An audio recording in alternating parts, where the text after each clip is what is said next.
first thing you need to do is be safe. Disconnect the appliance or turn off the breaker to avoid electric shock. Today we're going to be working on a GE model. Model number is on the display. The problem that we have in this machine that is blinking and it says 38, but that 38 doesn't mean anything. The really error code is number 7. Now we're going to put this machine in test mode. We're going to press the start button for 10 seconds until we get into the test mode. Now we are in the test mode, and if we press, we don't have to press anything. It's going to start popping the error code. The first error code was 7. Then if you keep pressing, it's going to give you all the error codes that are saved on the computer board. Now it gives me a lot of error codes like 22. It doesn't mean anything on the paper. Number 3 is related. Number 7 is detecting water in the tub. Now as you can see over here, we have a drip, but we want to eliminate any other probable causes that is doing this. Over here we have the main computer board, and you see I disconnect the pressure tube to make sure it's clean. Now you tilt the washer and make sure the pressure tube is clean underneath. This is where the pressure tube is located, underneath the washer. The reason why we need to make sure the pressure tube is clean is because one of the probable causes to error 7 is that it could be pressure tube clogged or full of soap or gunk or anything. So we want to eliminate that possibility, but I already have a strong feeling that it could be the sensor that goes on the water valve. Here's the water valve, the one you see between the two water hose attachment, which is right what you see on this picture. That's a sensor. If that sensor is detecting water flowing while the machine is off, that means the error code 7, which is detecting water still going into the tub while the machine is off. Also, you got to make sure on those screens, metal screens on the water valve, are clean. Now we're gonna go ahead and make sure that we are not getting any voltage on the water valve. Now while we see water dripping, that means the water valve is not closing all the way. So now I got the water hooked up, the machine plugged in, and I'm just checking for voltage going into the water valve. And as you see on the tester, I'm not getting any voltage whatsoever. So if it was voltage going into the water valve, that would be the reason. In that case, it would be the main control board. Now when you see this drip inside the machine, 90% of the time is gonna be your water valve that is not closing all the way, or sand got stuck on the water valve mechanism or something like that. So what we're gonna do is make sure your machine is disconnected, your water valves are off, and we're gonna tilt the front panel. I know I escaped where I removed the screws on this panel, but if you see the end of this video, you will see how I take them out. Also take a picture of the attachments, terminals on the existing water valve to make sure you plug the new one in correctly. So just keep that in mind. I always take pictures before I disconnect anything, in case a wire moves or I get lost or anything. Just go back to your phone and remember, you will remember how they were. You can see on the picture how the terminals were connected. Now we're gonna remove 3 screws that are holding the water valve. like so.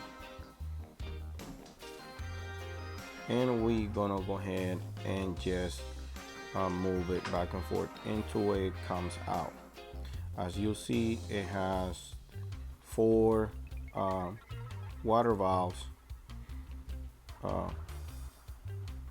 outputs. That is the sensor that is detecting water going into the tub, and that's why the washer machine gets on error code 7 and it starts trying to pumping the water out.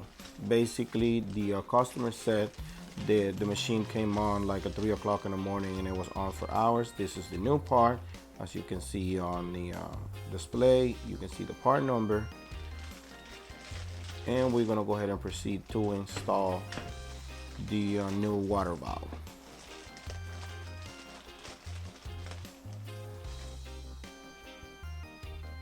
Here's the old one, the old water valve right next to the new one. Pretty much the same thing. I think it changed colors on the actual solenoids, but nothing major. Everything goes back the same. The reason why I mentioned that is because like an LG made the Kenmores made by LG can look differently, and I also going to be uploading a video replacing the same water valve on a Kenmore made by LG. So go ahead and screw the same 3 screws that you remove, same way you take them out.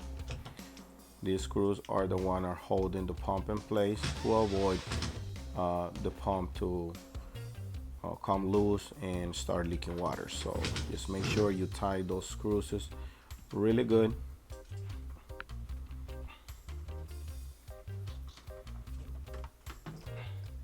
Then go ahead and start connecting all the terminals to the water valve solenoids the same way you remove it. I'm sorry.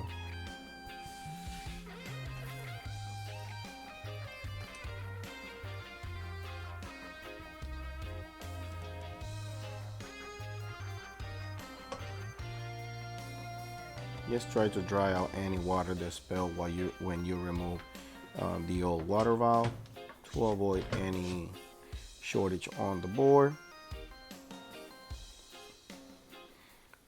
Put your panel back in place, and here's where you guys gonna see I removed the back panel. It's really not necessarily to remove the back panel. You only gotta remove the 2 screws that are holding the console display, and you can tilt it back. But I removed the back panel, that way I will show you guys better what I'm doing on the main computer board.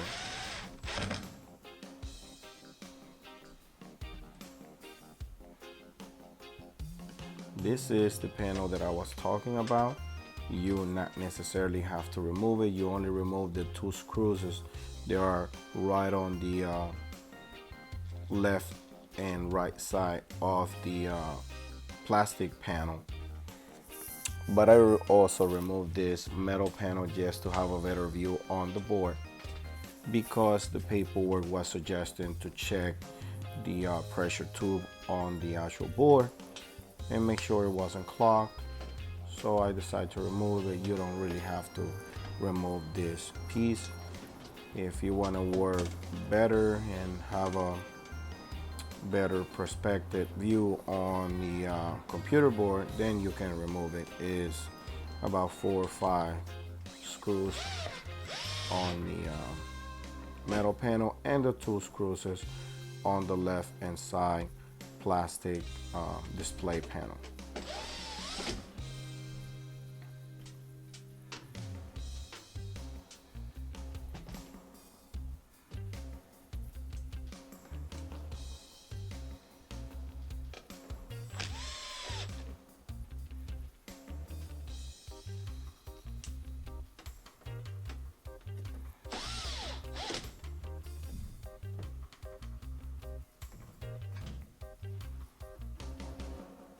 Now what you're gonna do is go ahead and attach your hot and cold water line to the washer machine. Make sure you tighten them pretty good, and also make sure the water hoses still got the gaskets or rubber seals inside, however you want to call it.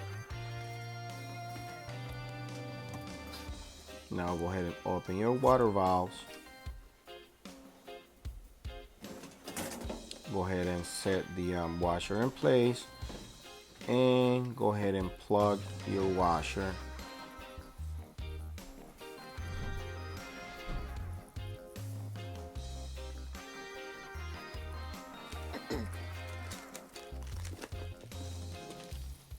I also keep this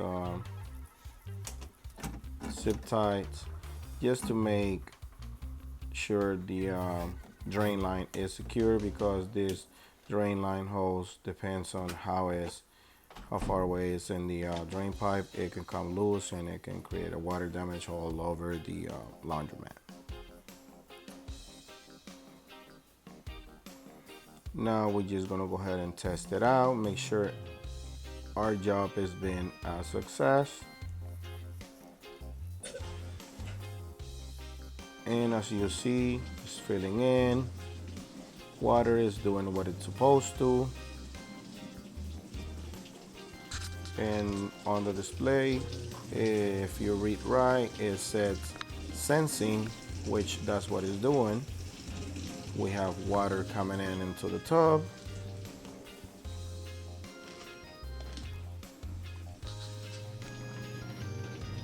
There you go, it keeps filling in, trying to get a good video.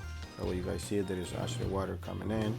Now it's already on 13 and it's washing with no issues. This job has been a success and it's working perfectly fine. If this video helped you in any way, please give us a thumbs up and subscribe to our channel for future videos. Thanks for watching.